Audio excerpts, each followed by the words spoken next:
It's obvious Her Majesty is quite a tea fancier, for splendour's anything to go by. The fragrance, the temperature, the taste, I'd be hard-pressed to find fault with any of it.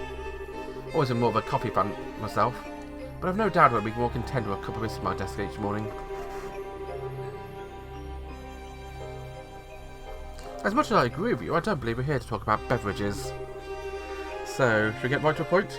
What did you want to discuss with me? Ha!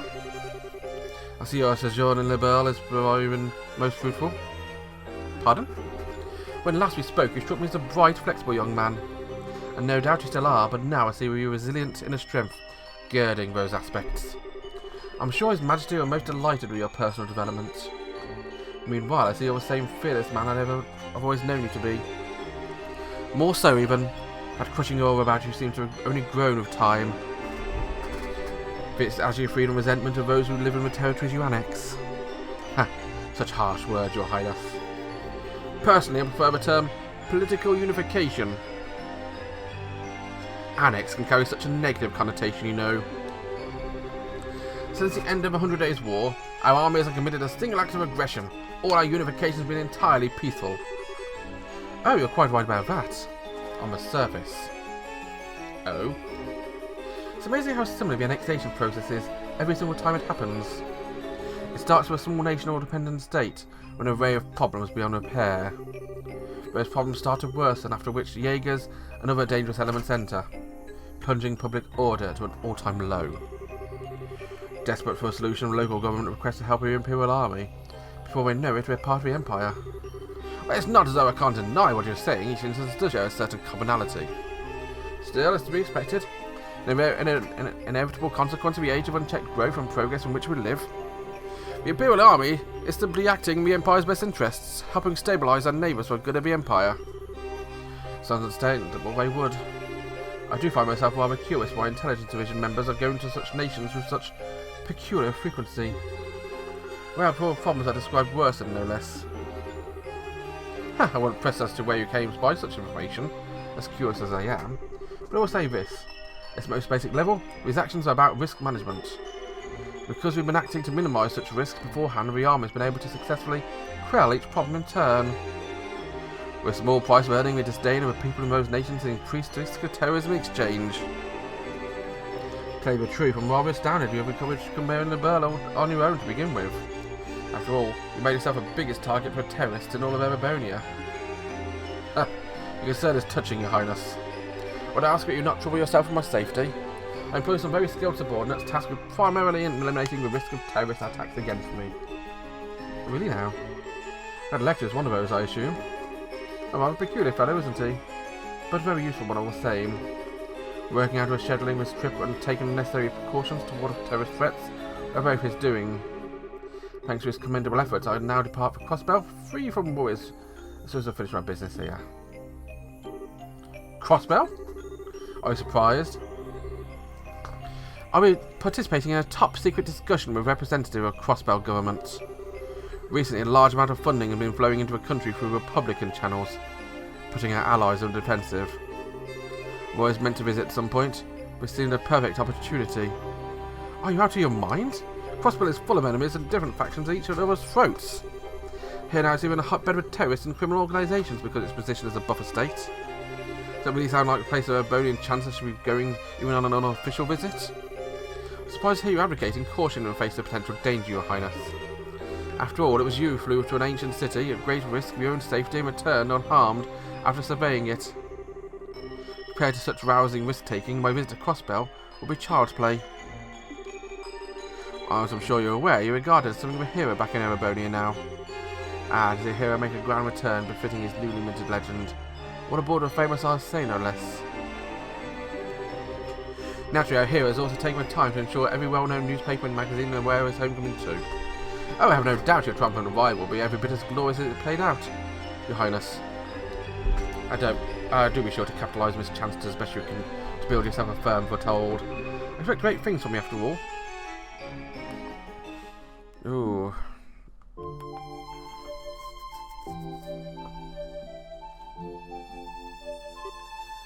I get a feeling this is heavily laying the groundwork not for his story, But with that of Trails of Cold Steel, since I'm pretty sure Cold Steel is Emabonia. See?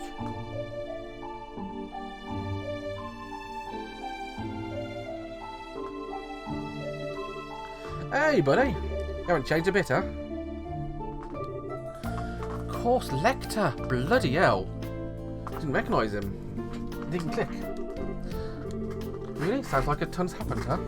Nice to see you again and your master doing alright. Lecter?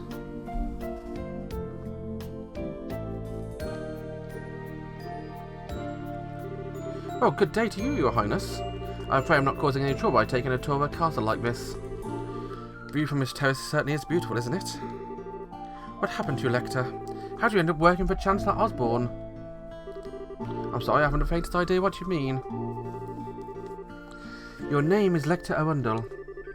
You were student council president at Grancel Academy, which you attended before leaving suddenly 2 years ago. So no, I'm not mistaking you for someone else. Ah, that's where you're wrong, because my name is actually Lecter Arundel. Certainly see how our names could be mixed up, however. They are scarily close. Still, you know, please call me Lec. Don't try and joke around with me, Lecter. Do you have any idea how worried all of us were when you just disappeared without a word?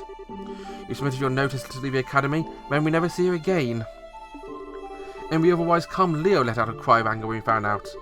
And Lucy, all Lucy could do was to give us a sad smile. This is just like him the whole time with tears in her eyes. Jill and Hans were heartbroken and so was I. And yet after all of that, and all this time you finally show yourself, knowing full well that I'm here, and this is how you act, by pretending you're someone else. Lecter. Sorry, no need for a scary glare. You're still taking things way too seriously. Looks like it'd take more than stepping up as a crown princess to change that part of you. Oh. But you know, seeing you makes me feel kind of relieved. I always figured if someone like you became crown princess, you have virtually no freedom to do anything other than work. From all that's reached my ears, it sounds like you're actually doing alright for yourself. If you even made some great new friends after leaving the academy, didn't you? Nice. I sure did. Nonetheless, it's thanks to you that I was able to change at all. You were the one who gave me the right first push in the right direction. I never got the chance to thank you properly after you left, but after all this time, I've always been grateful to you. Well, I consider myself honoured. Do I get a kiss in return? No, you do not. I may feel respect towards you, but nothing romantic. Ah, that's a bummer. And there was me, all taken in by how pretty you become, willing this all could be start something downright magical. What happens instead? My dreams of romance and sweet smooches are crushed to nothing before they can even begin. I know you don't mean a word of that, you know. However, you are looking very sharp yourself. I'm surprised to see you. Every time I've seen you before today, I was in that heavily frayed uniform in the worst sloppy way imaginable. I think you'll find I was merely making a fashion statement. That wasn't laziness or slobbishness. Every part of it was carefully calculated and considered to be having maximum effort. The scary thing is, I actually believe you. You always seemed as if you cared for nothing but having fun and causing trouble. When it came down to it, you were wise behind your years. And I finally seen part of the reason behind that today. I'll ask you again, Lecter. How did you end up working for Chancellor Osborne like this? Just what happened between you and submitting your notice?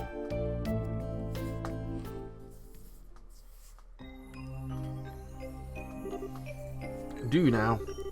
I have to admit, I never imagined that would be the case. On the contrary, I was expecting you to tell me to back off. Oh, alas forbid. What reason would I have to suggest such a thing? After all, at the end of the day, our positions are functionally the same. I'm not quite sure I understand. Do you not think so?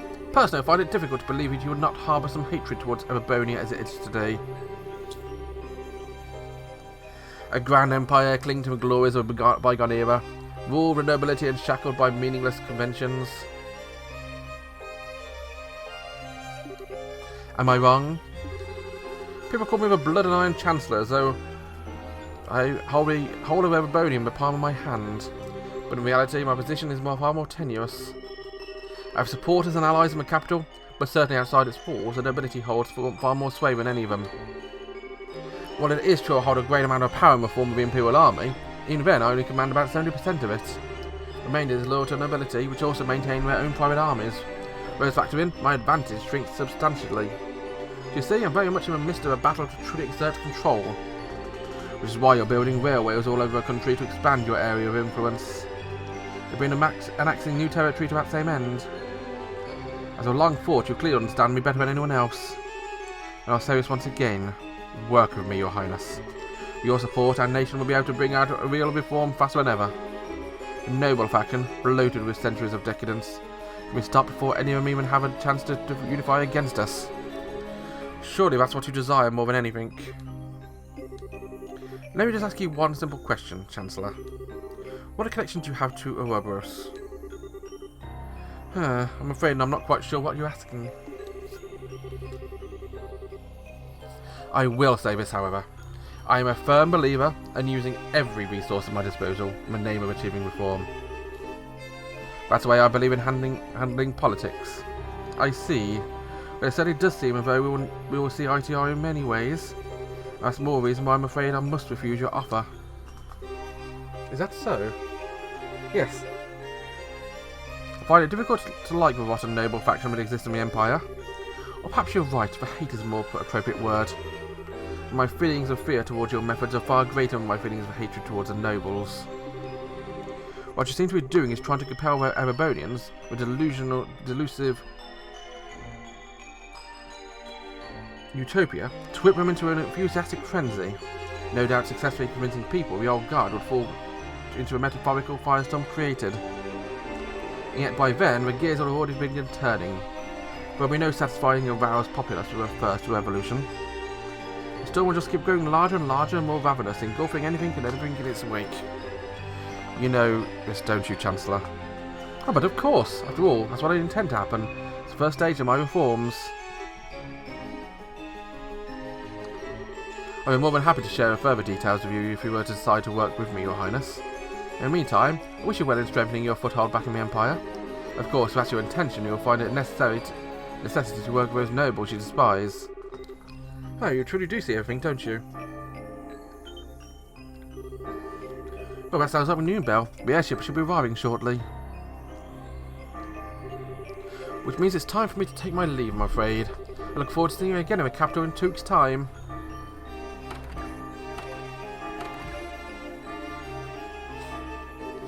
I take it the discussion's over then.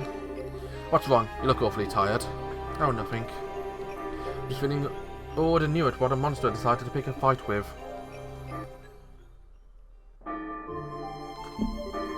Oops, I think it's probably about time for the airship to arrive. I'm gonna have to stop you there and get going. Huh? See you again, Sieg. Next time I see you, I'll bring some Erebonian salami as a souvenir. Wait, are you planning to just disappear without telling me anything a second time? Oh, I've got an important question for you. Did you fall in love with someone while I was away? Hit an nail on the head, huh? Oh, that's so cute. First love, right? How's that feel? Heart of flutter 1 minute, end of world next? Don't you dare start teasing me. But you're right, though. I did. You rejected me this very spot not long ago. Wait, you're joking, right? There's a coincidence I didn't see coming. I'm not so sure about that. Feels like you know everything sometimes. I'm not some kind of all-knowing or seeing divinity. That's what makes the world so interesting to me. Oh. I'm happy for you, Chloe. Knowing the pain of lost love what's make a girl blossom, in my opinion. Do you feel a whole new experience let you get a step closer to a person you want to be? What about you? Do you feel like you're getting close to becoming the person you want to be? Being by the Chancellor's side? Kind of hard to do that when I don't know a person I want to be to begin with. I'm sticking with him because it feels like that'll be fun, that's all. We're doing it since before I joined the academy, in fact. You have? That prince is proving surprisingly capable, but he hasn't a match for a Chancellor. Tell him to watch his back, alright? So he doesn't get swallowed up by that monster if he gets tired of dancing.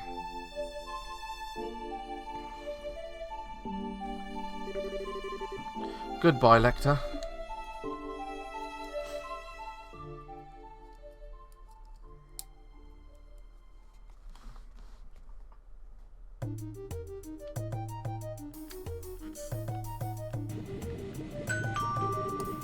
Thank you for waiting. The Calabria International Airliner bound for the Principality of Remiferia will be departing momentarily.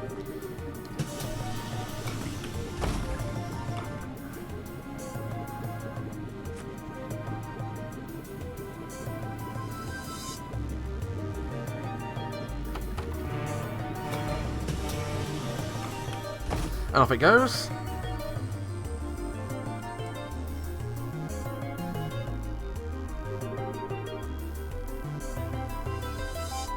So that was a blood and iron Chancellor. I can't believe it actually went his way without using civilian airships. It probably has a private one of his own.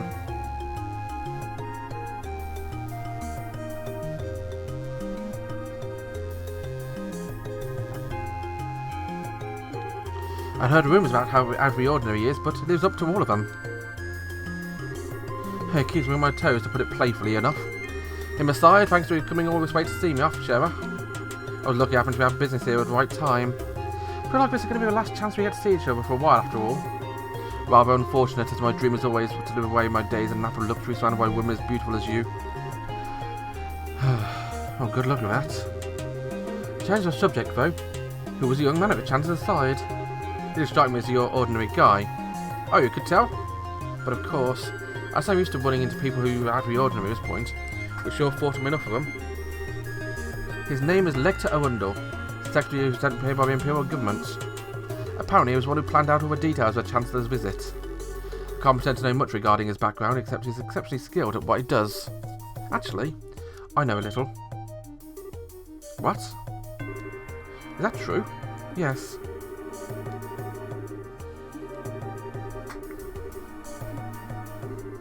Unbelievable. Then, someone connected with Chancellor had visited Liberl first? It's very likely to have his own veritable information network established here long before Eamon came up with the idea. I think it's safe for us to assume that's the case. Which also means it's safe to assume he knows every detail about what happened here since. From a coup d'etat to a crisis regarding Rio Rio, all of it. This man gets more unbelievable by the minute. He actually gave me a message to pass on to you earlier too. Watch your back so you don't get swallowed up by that monster when you get tired of dancing. He sure knows how to sting where it hurts, doesn't he? I feel like I can see a whole new world of pleasure opening up before my eyes.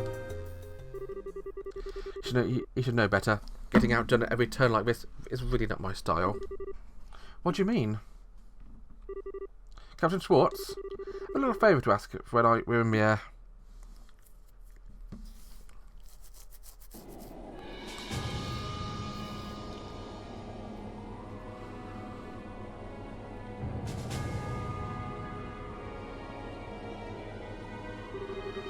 I'm rather impressed by how Prince Olivier has come along. No matter how he chooses to act from here on, he will have his uses, to be certain. You would say that given how you think of everyone as your pawns. There's me, the Prince of that society. Indeed. And I am much the same. We are but pawns on a vast game board that is the Empire, where a thrill no other will take place. But it is because of you two that we wish to see how that game plays out now you've chosen to stand with me. Is it not? Hey, what can I say? Just don't forget this piece right here may not be loyal forever. And such a betrayal would perfectly be fine by me. Or did you honestly think I never considered the possibility it might happen? I just thought to come out and say it. How are the other Ironbloods doing, by the way? They're all doing very well by the sound of it. And the way things are going, there's a chance all the Prince's efforts will be for naught. Perhaps I ought to hold him back on him a little. Hey, you shouldn't pull any punches, do ya? You know something? I wouldn't write him off so easily if I were you in your shoes. What?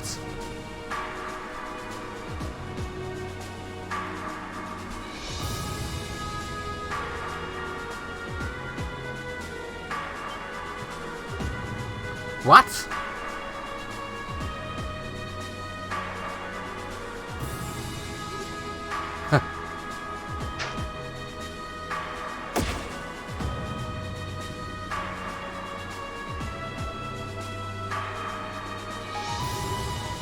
These look like rose petals? If you look out the window on the right hand side of the airship, you'll be able to see the famous high-speed cruiser Arce. We're informed that it's on its way to the imperial capital with Prince Oliver of the Erebonian Empire on board. It has also given a message to relay to all passengers on board today. I give thanks to Ados for a good fortune to be able to meet you today. May your journey be filled with beautiful roses and her blessings.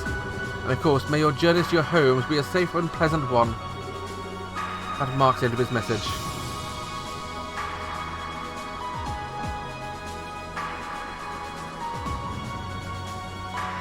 Stay classy. Stay classy all the time.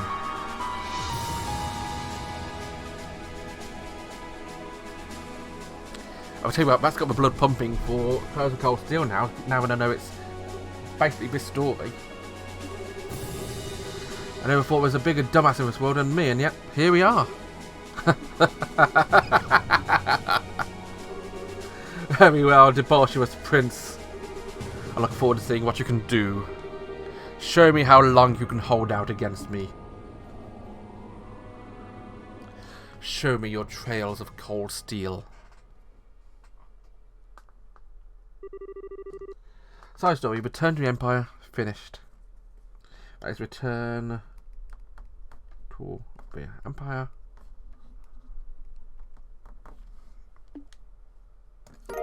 I got my divine eye and some money. I mean, guys, that's been a two-parter of an episode. I thank you very much for watching. Join me again next time for some more from Trials on Skyford. Nearly said Trials on Cold Steel then. That's coming soon to his channel. Maybe after this one, actually, unless something else happens. But until then, thanks for watching. Bye bye.